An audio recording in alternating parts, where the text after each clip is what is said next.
বাংলাদেশ বেতার সিলেট। এবারে শুনুন আমাদের স্থানীয় সংবাদ। আসসালামু আলাইকুম। আজ শুক্রবার 7 অগ্রহায়ণ 19 জামাদিউল আউয়াল 22 নভেম্বর। বাংলাদেশ বেতার সিলেট সংবাদ পড়ছি শিমুল আক্তার। গতকাল ছিল ঐতিহাসিক 21 নভেম্বর সশস্ত্র বাহিনী দিবস। দেশের সব সেনানিবাস, নৌঘাঁটি এবং বিমান বাহিনী ঘাঁটির মসজিদে দেশের কল্যাণ ও সমৃদ্ধি, সশস্ত্র বাহিনীর উত্তরোত্তর উন্নতি ও অগ্রগতি এবং স্বাধীনতা যুদ্ধে সশস্ত্র বাহিনীর শহীদদের মাগফিরাত কামনায় গতকাল ফজর নামাজ শেষে বিশেষ মোনাজাতের মধ্য দিয়ে দিবসের কর্মসূচি শুরু হয়। দিবসটি উপলক্ষে রাষ্ট্রপতি, সশস্ত্র বাহিনীর সর্বাধিনায়ক মোহাম্মদ শাহাবুদ্দিন এবং প্রধান উপদেষ্টা অধ্যাপক ড মোহাম্মদ ইউনূস পৃথক বাণী দিয়েছেন। দিবসটি উপলক্ষে শিখা অনির্বাণে শ্রদ্ধা জানিয়েছেন রাষ্ট্রপতি, প্রধান উপদেষ্টা এবং 3 বাহিনীর প্রধানরা। সকালে ঢাকা সেনানিবাসের শিখা অনির্বাণে পুষ্পস্তবক অর্পণ করেন তারা। দিবসটি উপলক্ষে সন্ধ্যায় বাংলাদেশ বেতার বিশেষ দুর্বার অনুষ্ঠান সম্প্রচার করে। এই উপলক্ষে সশস্ত্র বাহিনীর পরিচালনাধীন শিক্ষা প্রতিষ্ঠানগুলোয় রচনা চিত্রাঙ্কন প্রতিযোগিতার আয়োজন করা হয়। সশস্ত্র বাহিনী দিবস উপলক্ষে সিলেট সেনানিবাসে প্রতি বছরের মতো এবারও আয়োজন করা হয় নানা কর্মসূচি। অনুষ্ঠানে প্রধান অতিথি ছিলেন 17 পদাতিক ডিভিশন ও সিলেট এরিয়া কমান্ডার আসম রিদওয়ানুর রহমান। এছাড়া অনুষ্ঠানে বীর মুক্তিযোদ্ধা সহ গণ্যমান্য ব্যক্তিবর্গ উপস্থিত ছিলেন। এদিকে Jalalabad cantonment public school and কলেজে নানা কর্মসূচি, সাংস্কৃতিক অনুষ্ঠানের মধ্য দিয়ে দিবসটি উদযাপন করা হয়েছে। অনুষ্ঠানে দেশ মাতৃকার বিভিন্ন পর্যায়ে বাংলাদেশ সশস্ত্র বাহিনীর বিভিন্ন অবদান ও ভূমিকার উপর নির্মিত প্রামাণ্যচিত্র প্রদর্শন করা হয়। এছাড়া চিত্রাঙ্কন ও রচনা প্রতিযোগিতার আয়োজন করা হয়। অনুষ্ঠানের শেষ পর্যায়ে অধ্যক্ষ বিভিন্ন প্রতিযোগিতায় বিজয়ী শিক্ষার্থীদের মধ্যে পুরস্কার বিতরণ করেন।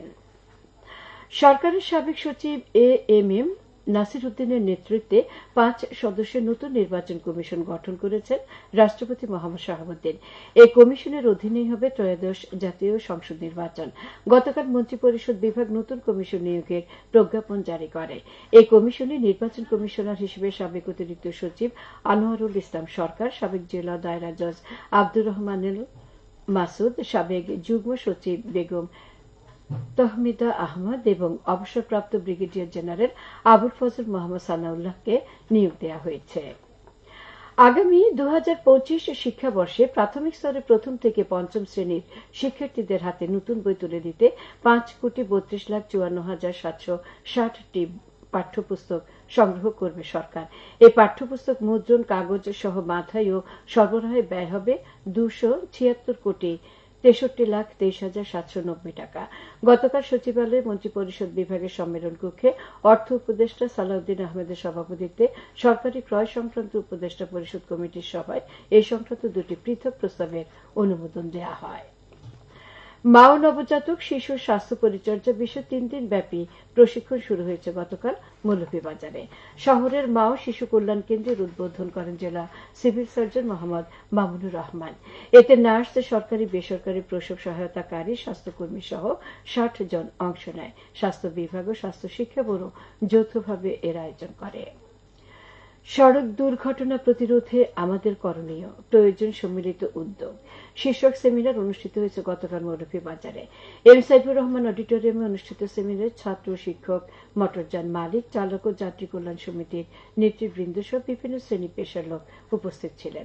এ সময় বক্তারা বলেন, প্রশিক্ষণপ্রাপ্ত দক্ষ চালক, ত্রুটিমুক্ত মোটরযান, পথচারী ও চালকদের ট্রাফিক আইন মেনে চললে সড়ক দুর্ঘটনা প্রতিরোধ করা সম্ভব। বিআরটিএ ও ট্রাফিক পুলিশ যৌথভাবে এর আয়োজন করে। হবিগঞ্জের সাবেক সংসদ সদস্য ব্যারিস্টার সৈয়দ সাইদুল হক সুমনের 2 দিনের রিমান্ড মঞ্জুর করেছেন আদালত। গতকাল দুপুরে হবিগঞ্জের জুডিশিয়াল ম্যাজিস্ট্রেট আদালতের বিচারক কামরুল হাসান রিমান্ড আদেশ মঞ্জুর করেন। রাষ্ট্রপক্ষের আইনজীবী এপিপি নুরুল ইসলাম চৌধুরী সাংবাদিকদের বিষয়টি নিশ্চিত করেছেন। মৌলভীবাজারের জুড়ি উপজেলার শাহানীমাত্রা সাগরনাল ফুলতলা ডিগ্রি কলেজের প্রশাসনিক ও একাডেমিক ভবন নির্মাণ কাজ এগিয়ে চলছে। এতে ব্যয় হচ্ছে প্রায় 3,80,00,000 টাকা। 3 তলা ভিত বিশিষ্ট প্রশাসনিক ভবনের 1 তলা এবং 5 তলা ভিত বিশিষ্ট একাডেমিক ভবনের 3 তলা ভবন দুটির 30% কাজ শেষ হয়েছে। বাকি কাজ আগামী বছরের জুলাই মাসের মধ্যে শেষ হবে বলে আশা করা যাচ্ছে। প্রকল্প বাস্তবায়িত হলে প্রশাসনিক দাপ্তরিক কাজ, শিক্ষার্থীদের পাঠদান সহ অন্যান্য সুযোগ সুবিধা বৃদ্ধি পাবে। শিক্ষা প্রকৌশল অধিদপ্তর তা বাস্তবায়ন করছে। গ্রাম বাংলার পুরনো একটি ঐতিহ্যবাহী উৎসব হচ্ছে পলো বাওয়া। একসময় গ্রাম জুড়ে বর্ষা মৌসুম শেষে শীতকে উপেক্ষা করে বাঁশের তৈরি পলো দিয়ে নদী নালা ও খাল বিলে সারিবদ্ধভাবে মাছ শিকার করতে দেখা যেত মানুষদের। কিন্তু কালের বিবর্তনে হারিয়ে যেতে বসেছে এই পলো বাওয়া উৎসব। তবে বিলুপ্তির পথে গ্রামীণ এই ঐতিহ্য ধরে রাখতে গতকাল শ্রীমঙ্গল উপজেলার ভুনবির ইউনিয়নের জৈতাছড়ার পূর্বে হাওর বিলে আয়োজন করা হয় পলো বাওয়া উৎসব। এতে কয়েকশো শৌখিন মাছ শিকারী অংশ নেন।